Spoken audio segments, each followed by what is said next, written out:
ভাই এগুলো কত কম্বো কম্বো প্যাকেট কত প্যাকেজ কয়টাতে আছে এটা কি কি আছে 10টা আছে এটা সবকিছু আছে দেখবেন আপনি হ্যাঁ একটু দেখান না আমি ভিডিও করছি আপনি 1000 টাকার প্যাকেজ কোনটা কি কি কাটা যায় কোন কোন নিয়েতে এটা হচ্ছে হলে কি কাটা যাবে গাজর বা পেঁয়াজ এটা কি এটা কয়টা স্লাইস করা যায় সবগুলো দিয়ে 1000 টাকা না কয়টা আছে এখানে পার্ট 10টা পার্ট মিলে একটা মানে কম্বো প্যাকেট 1000 টাকা এটা কি ফিক্সড আর কিছু কম করা যায় না আচ্ছা আপনাদের যাদের মানে কোটা বাসার সমস্যা বা মানে দেখা যাচ্ছে যে হাতে কাটতে সমস্যা তারা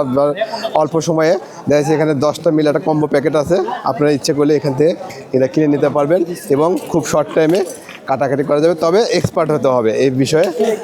প্রথমে একটু সমস্যা হবে পরে একটু যখন হাত চালু হয়ে যাবে তখন কাটার সমস্যা এই যে দেখেন এই যে টমেটো কাটতেছে দেখেন সুন্দরভাবে টমেটো কাটতেছে এই যে সালাদের জন্য আপনারা শর্ট টাইমে খুব শর্ট ইয়েতে টমেটো কাটা যাবে এভাবে পেঁয়াজও কাটা যাবে ইচ্ছে করলে আলুও কাটা যাবে অনেক কিছু কাটা যাবে এভাবে আপনারা তো সবাই শুনলেন দাম 1000 টাকা ফিক্সড 10টা নিয়ে একটা কম্বো প্যাকেট তবে 1000-এর নিচে হবে না এটাই লাস্ট